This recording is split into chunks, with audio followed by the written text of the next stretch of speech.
Hubo un peronista en el siglo XIX que dijo que el ser social determina la conciencia. Me parece que es bueno traerlo a colación de esto que estamos hablando hasta acá. Acá el compañero mencionaba la cultura romana. La cultura romana que tomaron los españoles que vinieron acá no es la cultura romana de Roma, es la cultura del imperio. Para ser ciudadano en Roma había que ser laburante, al revés. Es decir, el ciudadano romano era el que cultivaba el territorio que le daba la república. Para ser miembro de la república había que tener un territorio y cultivarlo. Cuando Roma se hace imperio, se hacen vagos. Por eso digo, el ser social, dijo ese peronista alemán, determina la conciencia. Los españoles que nosotros traemos, primero son los que vienen a robar, después son los que vienen a recrear esta vagancia española aquí, digamos, es decir, esta cosa imperial. Y hay una dificultad en esto, por eso es bueno todo lo que planteas vos, en el sentido de que los pueblos desconfiaban de las revoluciones, porque los que hacían las revoluciones tenían que demostrar que no las hacían para joderlos, no sé si me explico. Ya el rey los jodía pero estaba lejos.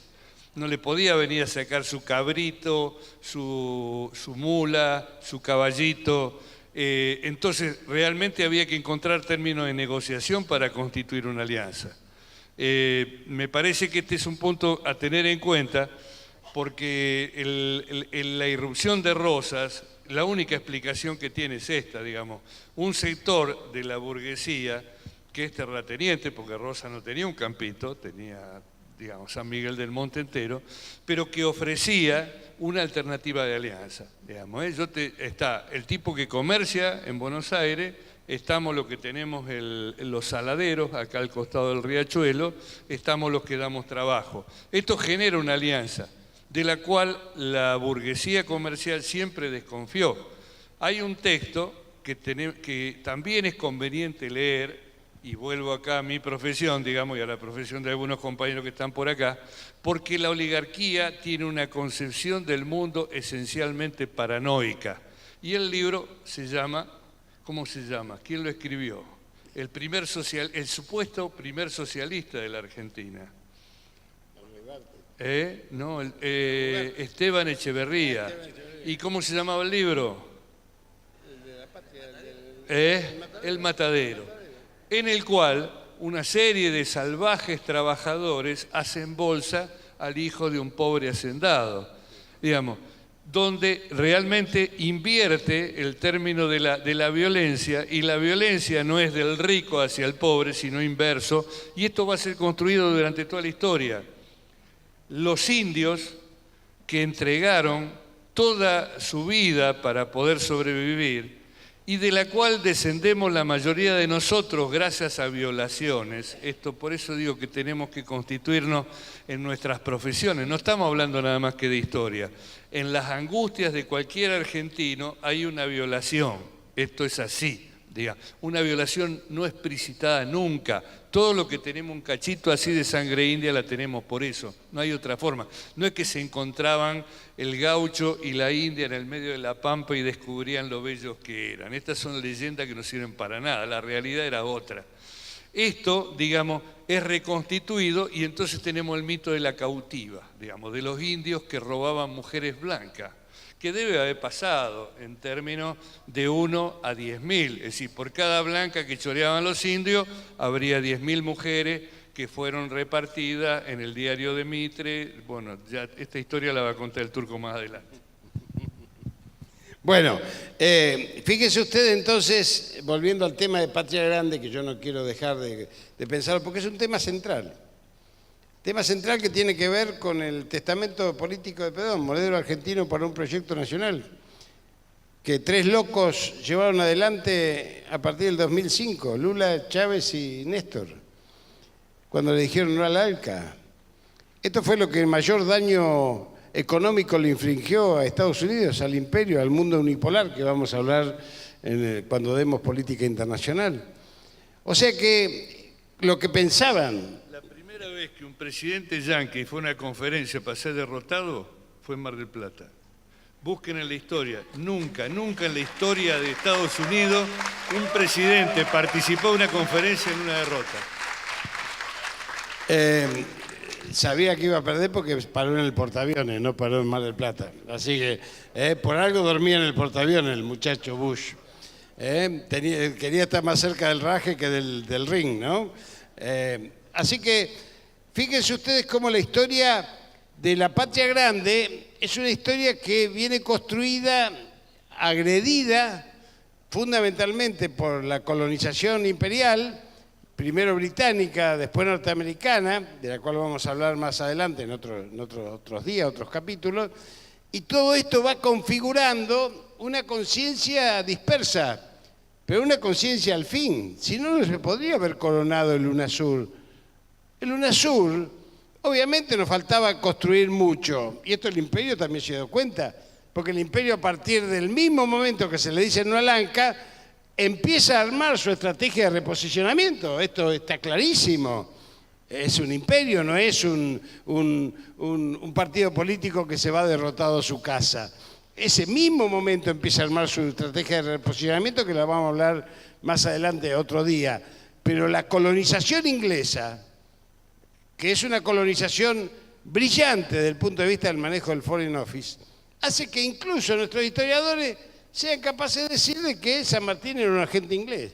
En realidad, San Martín, Sapiola y Carlos María de Alvear vienen en 1812 para tomar el poder. Es verdad que vienen para tomar el poder. Tanto así que desembarcan, a los pocos días hacen el levantamiento militar y cambian la junta y al diablo. Y después se reparten el poder. San Martín pierde con Carlos María de Alvear en la logia. ¿Cómo se llamaba la logia? Lautaro se llamaba la logia. Miren si eran ingleses. Me hubiesen puesto Sir algo, digamos. ¿Qué ingleses me estás hablando? Le pusieron Lautaro, hermano. Lautaro. Y estos tipos, que eran como nosotros, militantes, eso es lo que hay que entender, que cualquiera puede ser San Martín. Esto es lo que el enemigo no quiere que lo pongamos en las escuelas. Cualquiera puede ser Belgrano, cualquiera puede ser cualquiera de ellos. Estos tipos votan en la logia Lautaro y pierde San Martín. Entonces Carlos María de Alvear se queda con el gobierno y San Martín al derrotado Ejército del Norte. Esta es la historia. Y sin embargo dicen, pero eran ingleses. ¿Eran positivistas? Sí, eran positivistas, pero en aquel momento, ¿cuál era el eje identificatorio de la conciencia de ese momento de estar situado? Eran antimonárquicos. Ese es el signo identificatorio. Entonces, no es que sean liberales, cuando uno habla de liberales, sí, eran liberales antimonárquicos, porque era la opción del momento, o eras monárquico o eras antimonárquico. Y eran populares y populistas. ¿Usted quién fue a la consulta en Mendoza? ¿Alguno fue a la consulta? ¿Saben que hay una localidad que se llama La Consulta en Mendoza? Hay un vino ahí. Tendríamos que hacer las reuniones ahí. ¿Sí? Bueno, la consulta es donde San Martín llama a los caciques y les dice, los necesito en 3 misiones. Una, que algunos se vayan de otro lado de la cordillera y me canten los movimientos del ejército español. Otra, la segunda, que me describan los 3 pasos que necesito para ir. Y el tercero, que me sirvan en el ejército de apoyatura logística, es decir, de acarreo y todo eso. Y los pueblos originarios le ponen todo, los indios le ponen todo lo que necesitaba San Martín. Por eso se llama La Consulta. Está a 100 kilómetros de la capital, en el departamento San Carlos. Hay que conocer estas historias. Como la historia de los tehuelches. Hay un museo en Colonia Sarmiento, 150 kilómetros de Comodoro Rivadavia. Los tehuelches tenían escritura. Perón descendía de los tehuelches. Perón descendía de los tehuelches. Y San Martín de los guaraníes. Esto lo dice Hugo Chumbita en su libro.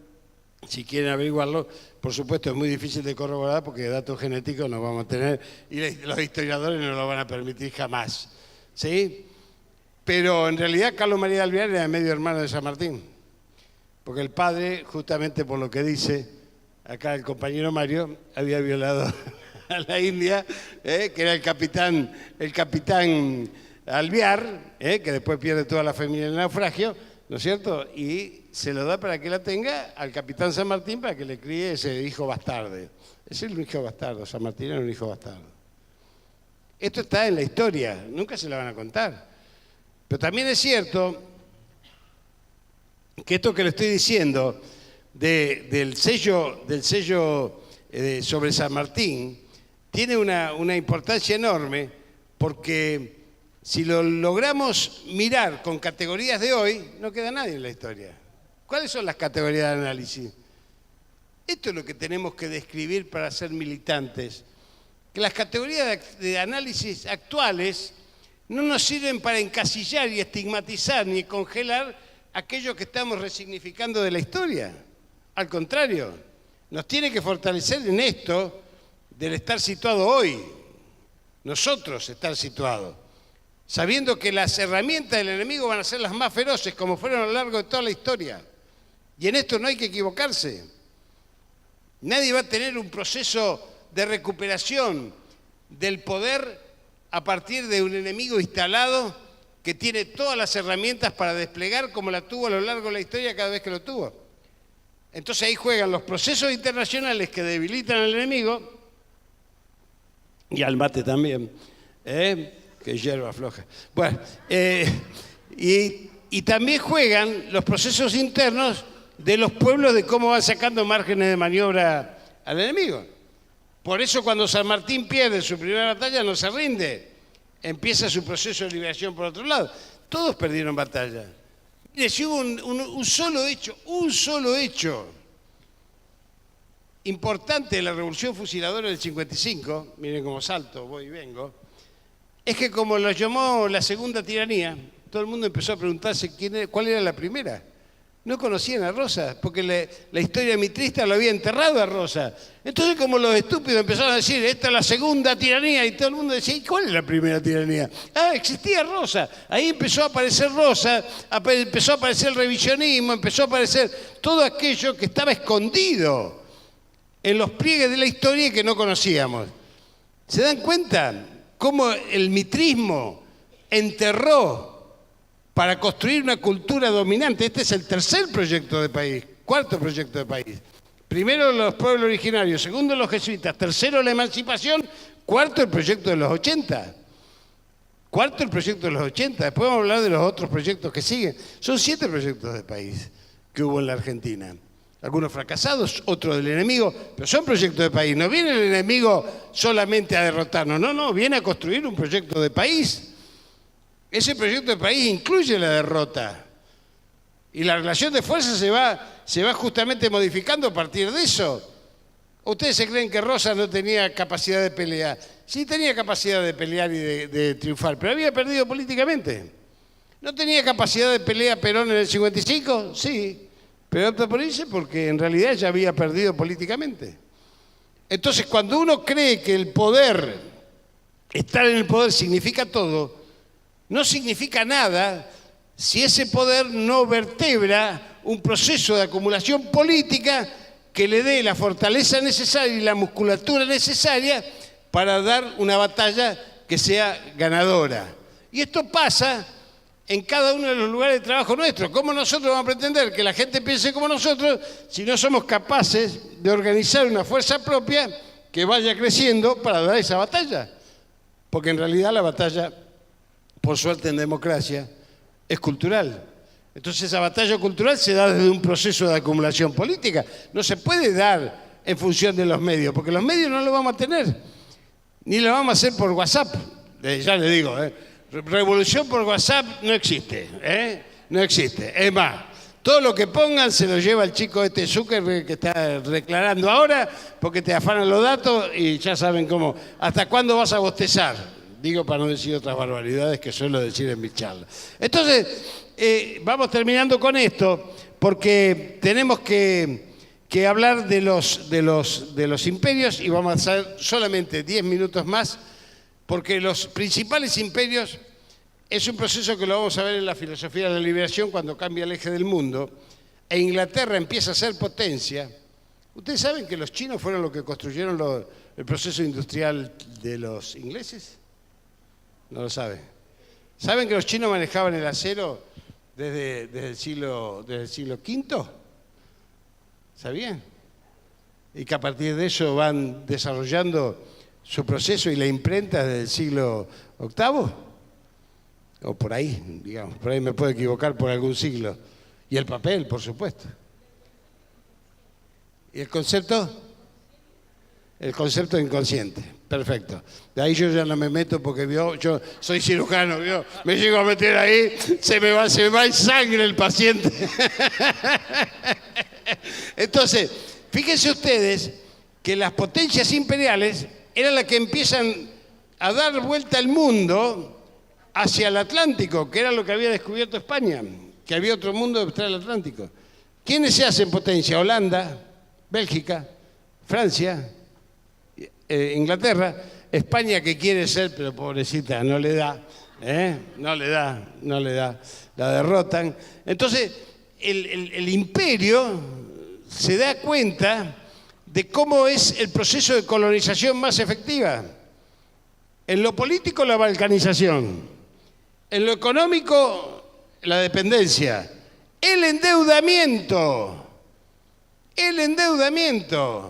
Desde la banca Baring en adelante, el endeudamiento fue el eje del disciplinamiento de las políticas imperiales en América Latina, en toda América Latina. De las coronas también. Exactamente, y las liquidaron con eso.